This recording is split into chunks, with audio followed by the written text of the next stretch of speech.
Are you wanting to grow your wealth and you have absolutely no idea how to do it? Here are 2 simple ways to grow your wealth. Number 1, live below your means. A lot of people are not able to create wealth because they spend everything they make. Review your expenses.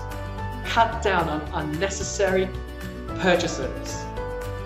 Live below your means. Finally, number 2, invest in income-producing assets. When you invest in income-producing assets, the income you receive from those investments, reinvest it back into those assets, because that will grow your asset a lot faster. 2 ways to grow your wealth. Clyde Gonzalez, thanks for watching.